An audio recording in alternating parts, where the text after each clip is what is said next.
Truth has nothing to do with the number of people who are convinced of it.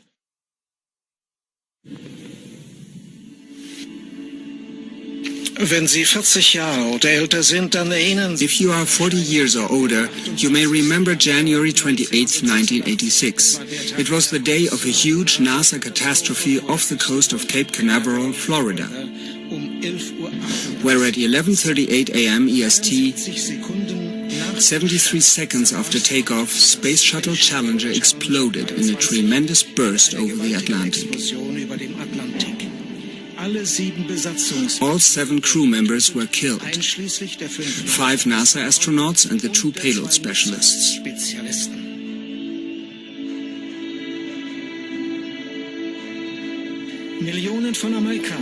Millions of Americans, 17% of the total population, were watching the launch live on TV due to payload specialist Christa McAuliffe, the first teacher in space. The media coverage of the explosion was extensive. The study reveals that 85% of the Americans questioned had heard of the accident within the hour. The whole world was in a state of shock, and the whole world mourned and took part in the funerals of the Space Shuttle victims. The failure of an O-ring gasket of the right-hand side solid fuel booster was the cause of the explosion. The shuttle did not dispose of an ejector seat system, and the impact on the ocean surface was too severe for anyone to survive. The catastrophe led to a 32-month pause in the NASA shuttle program, and by appointment of President Ronald Reagan, the Rogers Commission was created, a special committee to investigate the accident.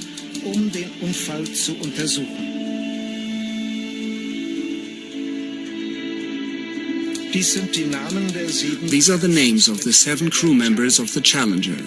First, Francis Richard Scobie, Commander. Second, Michael John Smith, pilot. Third, Ronald McNair, mission specialist. Fourth, ONIZUKA, mission specialist. Fifth, Judith RESNIK, mission specialist. Sixth, Gregory JARVIS, payload specialist. Seventh, Christa McAuliffe, payload specialist. And now, the unbelievable. A well-known proverb says, if something looks like a duck, sounds like a duck, and behaves like a duck, then it probably is a duck. For a second time, this matter leaves the world breathless. Though this latest shock even surpasses the one 30 years ago. At least 6 of the 7 Challenger crew members are supposed to be alive still. 4 of them even with the same name. Here is the evidence to review.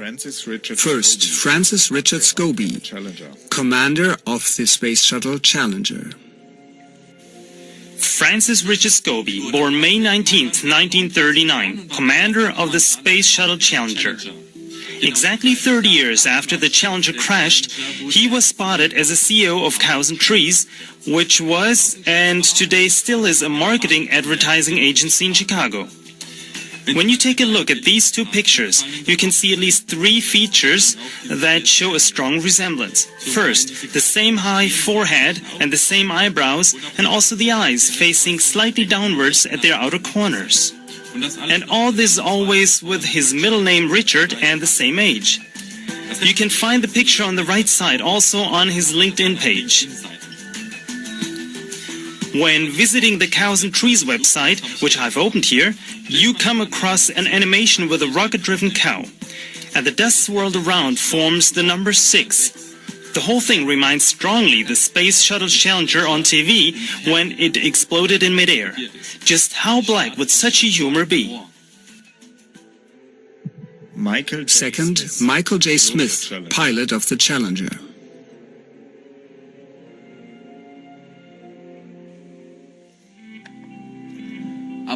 Born on the 13th of April 1945, pilot of the Challenger. Michael J. Smith, 41 years old when he lost his life 30 years ago because of the explosion.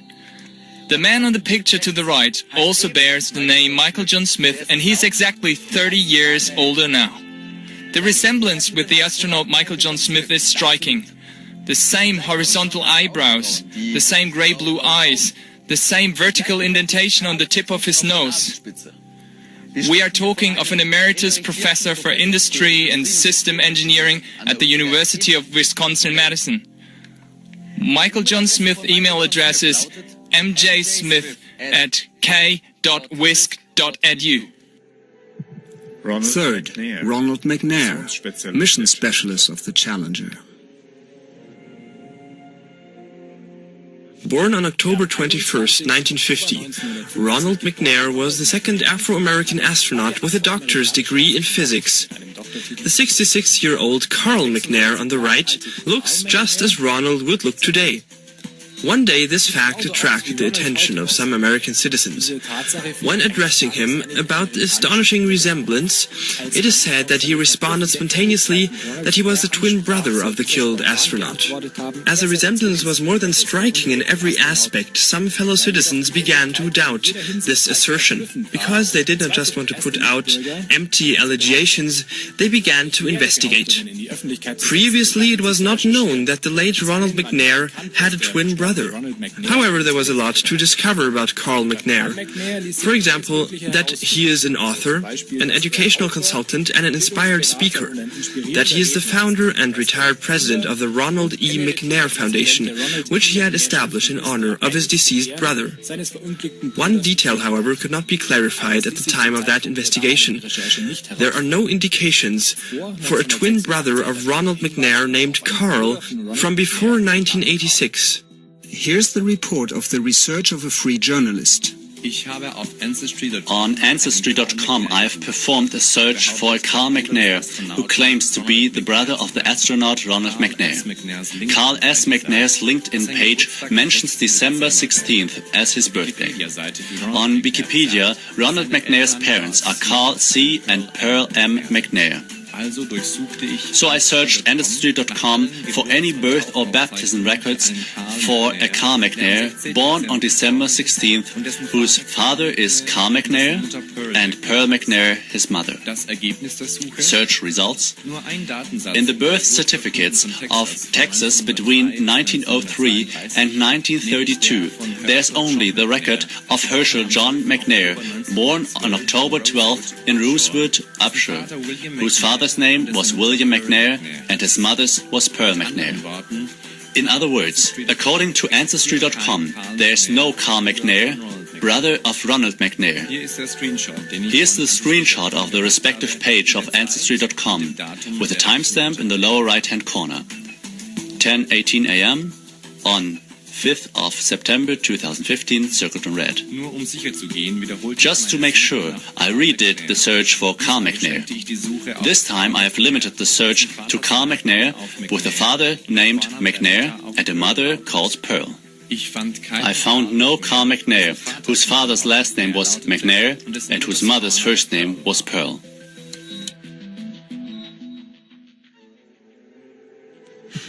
Fourth, ONIZUKA, mission specialist of the Challenger. Another mission specialist of the Challenger, ONIZUKA, was the first Japanese-American astronaut. He too was supposed to have shown up in public after the Challenger catastrophe. When asked how on earth he could still be alive, he supposedly defended himself, pretending to be Claude, the twin brother of the deceased astronaut ONIZUKA. As his assertion was not seen to be credible, some fellow citizens set out for research about a twin brother of the astronaut. The astronaut ONIZUKA was born in Hawaii on the 24th of June. At the time of that research, there was no birth register containing a twin brother Claude.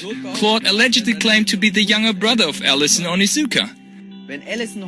If Ellison was still alive today, he would look exactly like his younger brother Claude on this picture.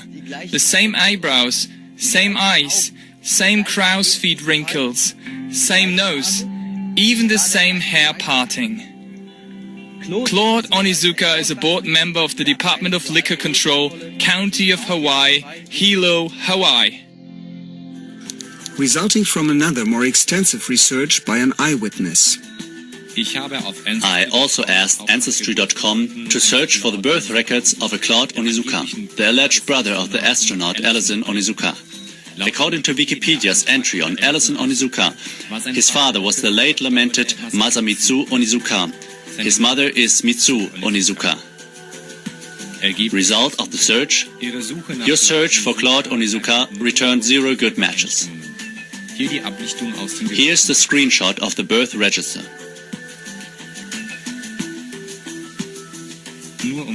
Just to be sure, I read it, the search for Claude Onizuka, this time without specifying the names of the parents. There were 36 results, none of which was Claude Onizuka. In other words, according to Ancestry.com, at the time of this research, no one named Claude Onizuka had ever been born in the United States. Fifth, Judith RESNIK, mission specialist of the Challenger.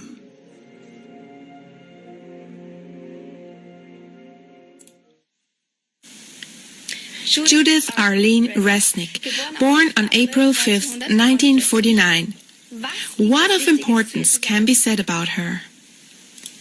With a PhD in electrical engineering, she was a mission specialist of the Challenger. She was the second female American astronaut and the first Jewish American astronaut to fly in space. And now comes the interesting part. At Yale Law School, there is a chair held by a professor named Judith RESNIK. The same name, this may occasionally happen. However, not only is it remarkable that now she is exactly 30 years older than the astronaut Judith RESNIK when she was killed. She has exactly the same name, the same appearance, and the same voice as the deceased astronaut. And what is she doing at the Yale Law School? She's a professor of law for the Arthur Lehman program. Now, let's return to compare the pictures. Like the astronaut Judith RESNIK, this professor has dark, curly hair, dark eyes, the same shaped eyebrow, and the same lines on both sides of the face extending up from the jaw. What else can we see? Their mouth, the way they look, and their gestures are exactly the same. Here is another picture to compare. Look here at her mouth. The upper lip of both Judith RESNIKs form a slight peak when they speak. Do you see this? And is all this at random or coincidental? Hereinafter, 2 elaborate investigations are presented about Judith RESNIK as witness reports. Whoever compares the voices of astronaut Judith RESNIK 30 years ago, along with Professor Judith RESNIK, comes to the conclusion it's about one and the same woman. So let's finally listen to this voice comparison. Judith RESNIK before and after 30 years.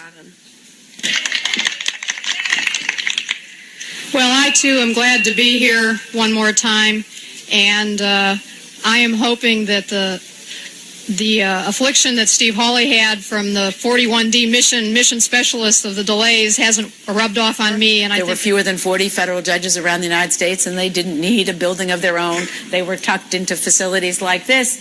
And, of course, what the U.S. government did was this was a form of tax, and Marine hospitals health care. And I think the guys behind me are hoping that it hasn't also.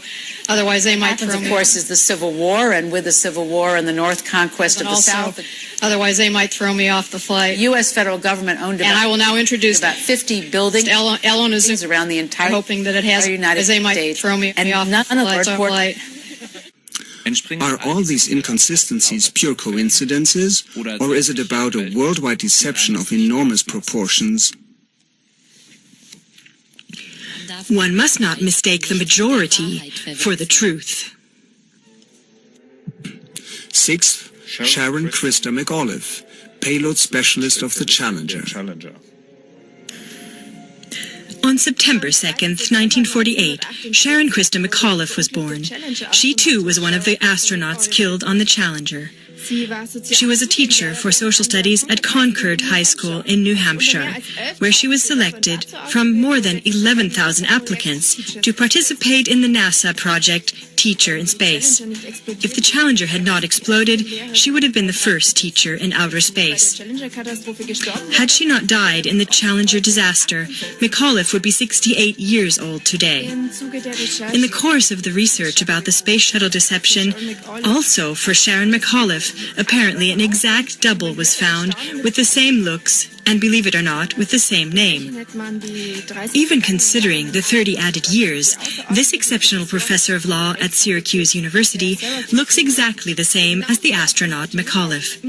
But not only does she look identical, but she is also exactly the same age. Note also the details, for example, how her hair growth extends from the center of her hairline to the left of her forehead. The same lawyer, Sharon A. McAuliffe, who works for Syracuse Law School in New York State, is also a cousin of Virginia's governor, Terry McAuliffe. And he, in turn, had supported the re-election of Clinton and the election of his wife, Hillary, as her campaign chairman.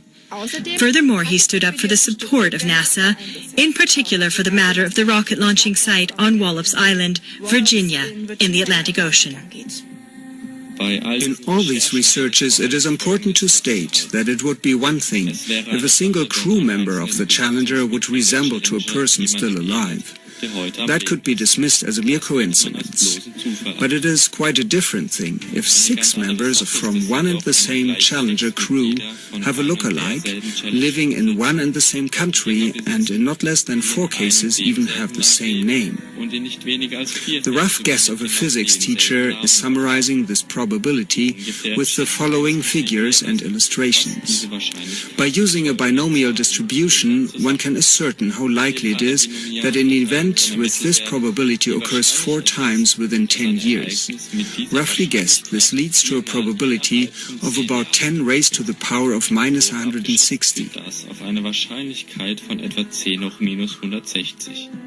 For comparison, the probability of being hit from space debris is indicated by computing experts with a probability of about 6 times 10 raised to the power of minus 13. So it is more likely to be hit by some comet fragments 7 times in your life than such a collection of lookalikes would come about. But probably this figure is even much higher.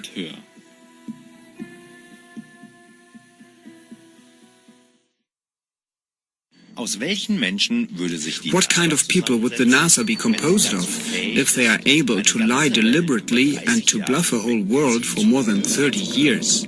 After all, the NASA is an institution which is devouring multi-digit billion-dollar amounts of tax money and private donations every year. What does it mean if not less than 4 elite universities would be involved only in the worldwide space shuttle fraud?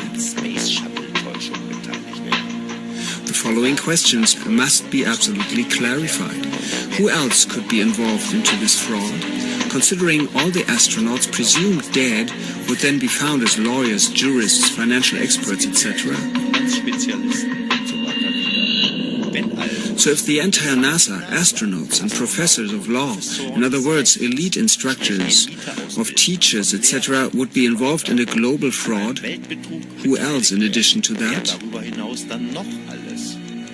Where is the 7th astronaut, Gregory Jarvis?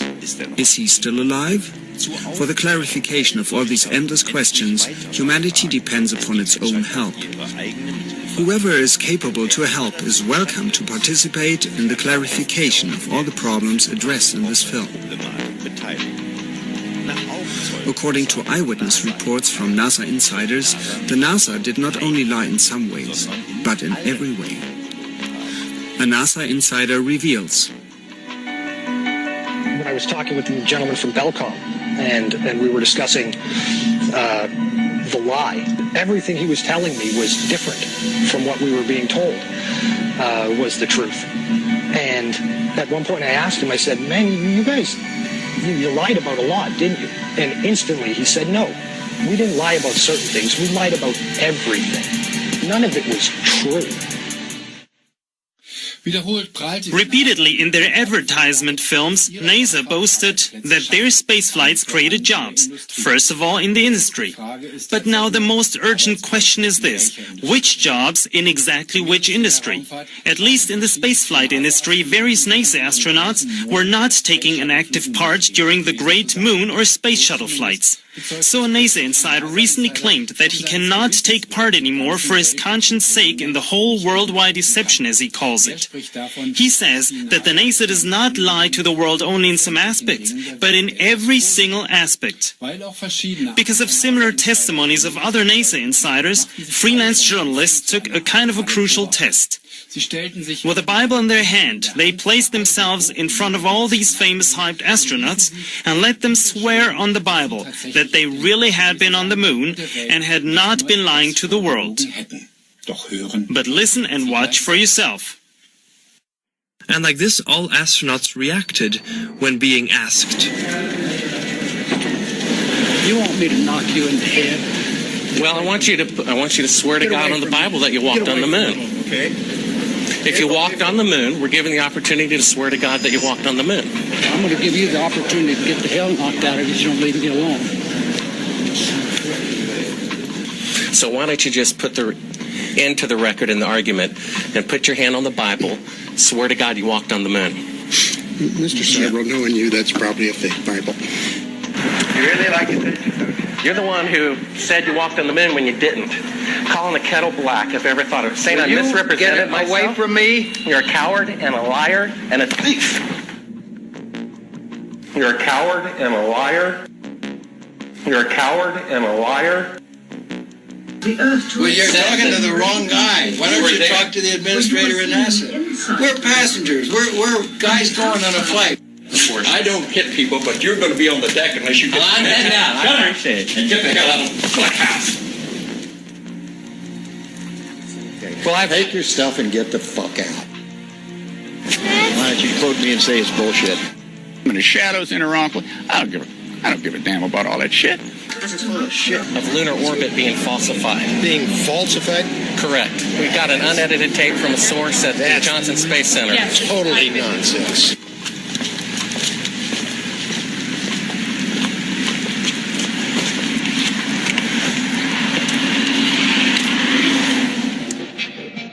Mr. Seibel, you do not deserve answers.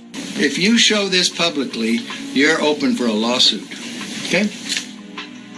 Why has nobody been to the moon in such a long time? That's not an 8-year-old's question. That's my question. I want to know, but I think I know. Because we didn't go there, and that's the way it happened. And if it didn't happen, it's nice to know why it didn't happen. So in the future, if we want to keep doing something, we need to know why something stopped in the past that we wanted to keep it going. We didn't go there, and that's the way it happened.